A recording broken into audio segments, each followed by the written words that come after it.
কাফেরদের কাছে গিয়ে আপনি শুধু একবার বলেন, প্রচার করে দেন কোনটা সঠিক আর কোনটা ভুল। আর হিসাবটা আপনি আবার নিতে যায় না, হিসাব নেওয়ার দায়িত্ব তো আমার। ইয়াহিয়া তাকি হুজুরের দায়িত্ব শুধু প্রচার করার, বলার, জানিয়ে দেওয়া। আমার একটা কথাও আপনার ভালো লাগলো না, ফেলে দেন, কোনো সমস্যা নাই, আমি আপনার কাছে জীবনে কোনোদিন হিসাব চাইবো না, তবে হিসাবটা দেওয়া লাগবে জায়গা মতো। উনি ঠিকই হিসাব নেবেন। ইন্না রাব্বাকা লাবিল মিরসাদ, আপনার রব ঘাঁটিতে বসে আছে, তার কাছ থেকে আপনি পার পাবেন না। সকল ক্ষমতার উৎস জনগণ, এই কথা বলা শিরক। এই কারণে কোরআনে তো আল্লাহ তাআলা এর বিপরীত কথা বলেছেন। আল্লাহ সূরা মুলকের মধ্যে বললেন, তাবারাকাল্লাযী বিয়াদিহিল মুলকু ওয়া হুয়া আলা কুল্লি শাইইন কাদির। সুমহান সেই সত্তা যার হাতে সকল ক্ষমতা। সকল ক্ষমতা জনগণের হাতে না আল্লাহর হাতে? আল্লাহর আয়াতের মধ্যে বললেন, আন্নাল কুওয়াতা লিল্লাহি জামিআ, সকল ক্ষমতার মালিক আমি আল্লাহ তাআলা। তাহলে আল্লাহ বারবার বলছে, বান্দারে সকল ক্ষমতা আমি আল্লাহর হাতে, উৎস আমি, ক্ষমতার মূল মালিক আমি। আমি যারে চাই তারে ক্ষমতা দেই, আবার যারে চাই না তারে ক্ষমতা থেকে নামিয়েও দেই। আর সেখানে আপনি যদি বলেন ক্ষমতার উৎস জনগণ, দুইটা ভোটের জন্য জনগণ দিয়ে আল্লাহর সমকক্ষ দাঁড় করায় আপনিও শিরিক করলেন। আপনার বক্তব্য যেই কর্মীরা শুনে হাত তাড়িয়ে দিল, তারাও শিরিক করলো। রাজনীতি শিরিক।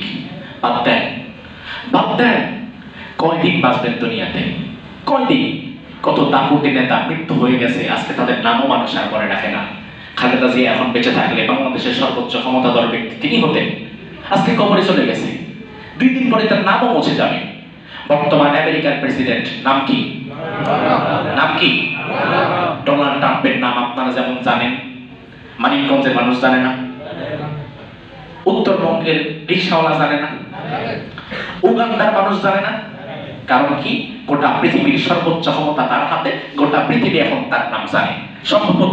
সম্ভবত সে আমেরিকার 47তম প্রেসিডেন্ট। আমেরিকার 47তম প্রেসিডেন্ট ডোনাল্ড ট্রাম্পের নাম আপনি জানেন।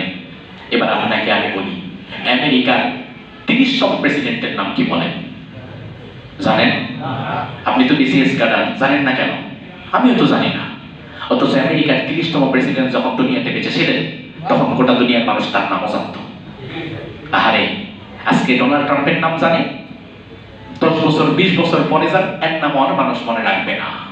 তাহলে যে দুনিয়ার ক্ষমতার সর্বোচ্চ শিখরে থাকার পরেও দুনিয়ার মানুষ আপনার নামটাই মনে রাখবে না, ওই ক্ষমতার জন্য কেউ যদি আল্লাহর সাথে শিরিক করে, তার মতো বেওকুফ আর কিছু নাই, এর মতো বোকা আর কেউ নাই। আরে বেটা, 2 দিন পরে তুই ক্ষমতা চলে গেলে তোর নামও মানুষ মনে রাখবে না, কিন্তু তুই তোর রবের সাথে শিরিক করিস না, সব হারিয়ে যাবে।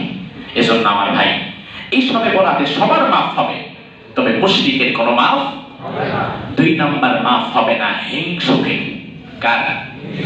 এখন আমাদের মাঝে কি হিংসা আছে না নাই? কম না বেশি?